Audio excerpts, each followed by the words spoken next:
Has visto miles de pájaros a lo largo de tu vida, en tu jardín, en el parque, sobre la acera, entre las ramas de los árboles. Y, sin embargo, lo más probable es que nunca hayas visto un pájaro muerto, no tirado en la hierba, no sobre una rama, no en ningún sitio. ¿Dónde están? Los pájaros mueren todos los días, millones de ellos, por enfermedad, por depredadores, por vejez, por hambre, por accidentes. La tasa de mortalidad de las aves silvestres es altísima. Los estudios calculan que alrededor de la mitad de los pájaros cantores mueren durante su primer año de vida. Por cada cardenal que esta mañana se ha posado en tu comedero, estadísticamente la mitad de las crías de la última nidada ya están muertas. Entonces, ¿dónde están los cuerpos? No es una pregunta menor. De hecho, es una de las preguntas más repetidas en el mundo de la ornitología.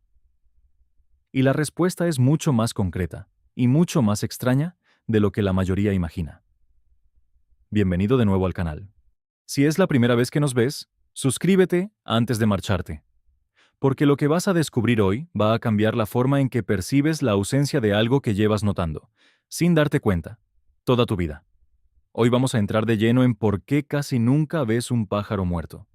¿Qué ocurre realmente en las últimas horas y en los últimos minutos de la vida de un ave? ¿Y a dónde van a parar sus cuerpos? Quédate hasta el final porque lo último que vamos a contar tiene que ver con un comportamiento que los investigadores solo han documentado hace muy poco y que sugiere que algunas especies podrían tener algo sorprendentemente parecido a lo que nosotros llamaríamos conciencia de la muerte. Empecemos por los números, porque la magnitud de este misterio es mayor de lo que casi nadie llega a imaginar. Solo en Norteamérica viven, en cualquier momento dado, unos 7.500 millones de aves terrestres. Según un estudio publicado en la revista Science en 2019, la tasa de mortalidad anual de los pájaros cantores adultos se sitúa de media entre el 40 y el 60%, dependiendo de la especie. Eso significa que cada año mueren entre 3.000 y 4.500 millones de aves solo en Norteamérica. Detente un momento en esa cifra. Entre 3.000 y 4.500 millones. Si tan solo una parte de esos cuerpos siguiera siendo visible durante más de unas pocas horas, verías pájaros muertos constantemente. En tu jardín, en tu calle, en cada parque, en cada sendero. Y, sin embargo, no los ves. La probabilidad estadística de que ya deberías haberte cruzado con muchísimos más pájaros muertos de los que realmente has visto es abrumadora. Así que, ¿qué les está pasando? La respuesta tiene varias partes, y la primera es la más sencilla. Los pájaros no mueren donde tú estás mirando. Cuando un ave está enferma, herida o entrando en la fase final de su vida por la edad o por una enfermedad, su comportamiento cambia de una forma muy concreta. Las investigaciones sobre el comportamiento de las aves durante enfermedades terminales, documentadas en estudios sobre el virus del Nilo Occidental o la gripe aviar, muestran que un pájaro enfermo se vuelve apático, desorientado y, sobre todo, busca refugio. Una ave sana se mueve en espacios abiertos o semiabiertos, donde puede ver llegar a los depredadores y escapar a tiempo. Pero un pájaro que sabe, del modo en que los pájaros saben las cosas, que algo en él falla, que ya no puede volar bien ni reaccionar con rapidez, se retira al rincón más denso que encuentra. Maleza espesa, el interior de un arbusto, vegetación tupida a ras de suelo, hierba alta, la base de un seto. Lugares donde es más difícil que un depredador lo localice, y lugares donde, si muere, su cuerpo quedará oculto a la vista. Este comportamiento no es una estrategia consciente, no como la planificaríamos los humanos. Es una respuesta instintiva ante la amenaza. Un pájaro que ya no puede huir de un depredador opta por esconderse. Y el mismo escondite que busca para protegerse en sus últimas horas es el que ocultará su cuerpo después de morir. Por eso casi nunca ves pájaros muertos al descubierto. No están muriendo al descubierto. Están muriendo en los lugares en los que no miras, en los que no puedes mirar. La maleza y la vegetación densa junto a la que pasas cada día sin dedicarle una sola mirada. Si te pusieras a apartar las ramas de la base de cada arbusto descuidado de tu barrio, encontrarías más pájaros muertos de los que crees. Pero no lo haces. Nadie lo hace. Y por eso los cuerpos permanecen ocultos. No porque alguien los haya retirado, sino porque nunca llegaron a estar a la vista. Pero el ocultamiento, por sí solo, no explica esta ausencia tan total, porque incluso en los lugares donde los pájaros sí mueren al descubierto, sobre el césped, en una entrada de coche, en la acera, los cuerpos desaparecen muy rápido. Los estudios sobre la eficacia de los carroñeros, en concreto los realizados sobre la mortalidad de aves en entornos urbanos y suburbanos, indican que el tiempo medio que el cadáver de un pájaro pequeño permanece visible en una zona con carroñeros activos es de entre 30 minutos y 4 horas. 30 minutos. Si el ave muere durante la noche, como les ocurre a muchos pájaros enfermos, porque es de noche cuando su metabolismo debilitado ya no puede mantener la temperatura corporal, el cuerpo a menudo ha desaparecido antes incluso de que tú te despiertes. Y los carroñeros que retiran esos cadáveres no son los que la mayoría imagina. No estamos hablando de buitres trazando círculos en el cielo, ni de un zorro arrastrando un cardenal. Estamos hablando de criaturas mucho más pequeñas y mucho más comunes. Las hormigas, los escarabajos, las moscas y otros insectos empiezan a trabajar sobre un cadáver a los pocos minutos de la muerte, cuando hace calor. En las condiciones adecuadas, un solo cuerpo puede quedar despojado de tejido blando en cuestión de horas, pero la retirada más rápida y completa la hacen los carroñeros vertebrados que casi nadie consideraría carroñeros. Los gatos domésticos son uno de los eliminadores de cadáveres de aves más eficaces de las zonas urbanas y suburbanas.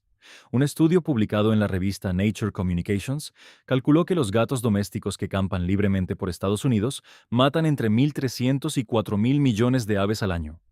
Pero los gatos no solo matan pájaros vivos, también hacen de carroñeros. Un ave muerta o moribunda en el suelo es una comida fácil, y los gatos patrullan su territorio con regularidad, a menudo de noche, cuando tú no estás mirando. Un gato que se encuentra un pájaro muerto en el césped a las 3 de la madrugada se lo lleva. Te despiertas y el pájaro ya no está. Nunca supiste que estuvo allí. Los mapaches, las zarigüeyas, las mofetas y los zorros, todos ellos habituales en zonas suburbanas y cada vez más presentes en las ciudades, son carroñeros oportunistas. No necesitan que el ave esté fresca. Se llevan un cadáver en cualquier estado de descomposición. Los cuervos y las cornejas, animales muy inteligentes que rastrean constantemente su territorio en busca de alimento, también se llevan pájaros muertos. Los arrendajos, omnívoros y oportunistas, hacen de carroñeros.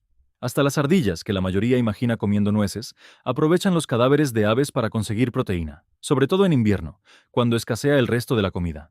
La eficacia de estas redes de carroñeros a la hora de eliminar cadáveres pequeños es tan alta que los investigadores que estudian la mortalidad de las aves a menudo tienen que revisar un mismo lugar varias veces al día para poder documentar las muertes antes de que desaparezca cualquier rastro. Pero hay una tercera parte de todo esto, menos intuitiva y bastante más inquietante. Algunos pájaros no dejan cuerpo porque son devorados antes de morir. La depredación es una de las principales causas de muerte de las aves silvestres. Y la depredación, por definición, no deja un cadáver visible en el lugar donde tú lo verías. Un gavilán atrapa a un carbonero en pleno vuelo. No queda ningún cuerpo en el suelo. El gavilán lo lleva hasta una percha, se lo come y deja caer las partes que no puede digerir. Huesos, plumas, en un lugar muy alejado de por donde tú caminas. Un azor de Cooper caza una tórtola en tu comedero.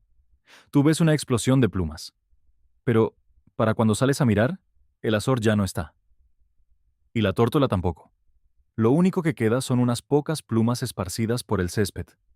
Y en menos de una hora, esas plumas se las lleva el viento o las recogen otros pájaros para forrar sus nidos. La prueba de la muerte desaparece casi tan rápido como la propia muerte.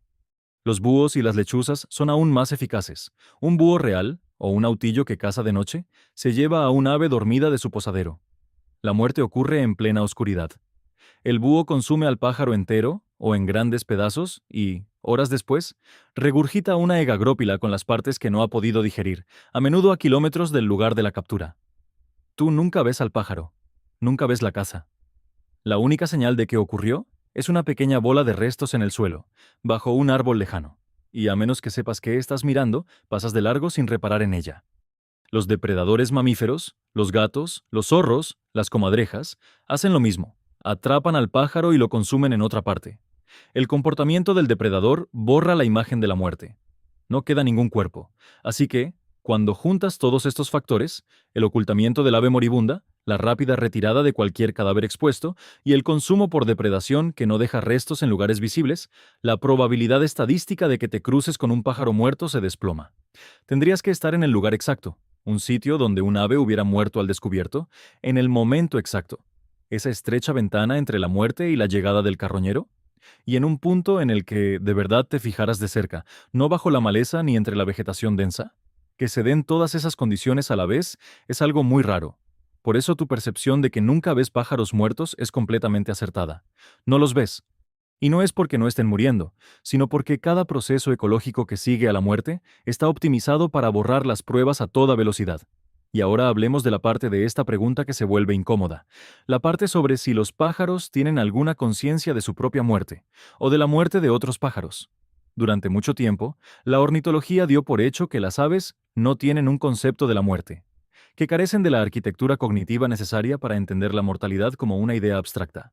Pero las investigaciones de los últimos 15 años han empezado a complicar esa suposición, sobre todo cuando entran en juego los córvidos, cuervos, cornejas, arrendajos y urracas. En 2015, un grupo de investigadores de la Universidad de Washington publicó un estudio que documentó algo inesperado. Cuando los cuervos se topaban con un cuervo muerto, no lo ignoraban. Se reunían.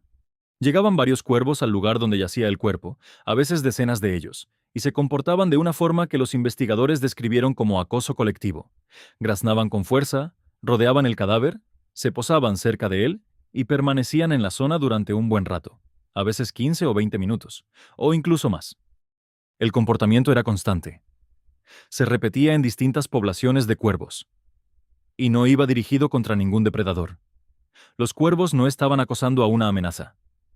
Estaban respondiendo al cuervo muerto en sí. Y lo que vino después fue todavía más llamativo. Los investigadores comprobaron si los cuervos volvían a los lugares donde se habían encontrado con un cuervo muerto. No volvían.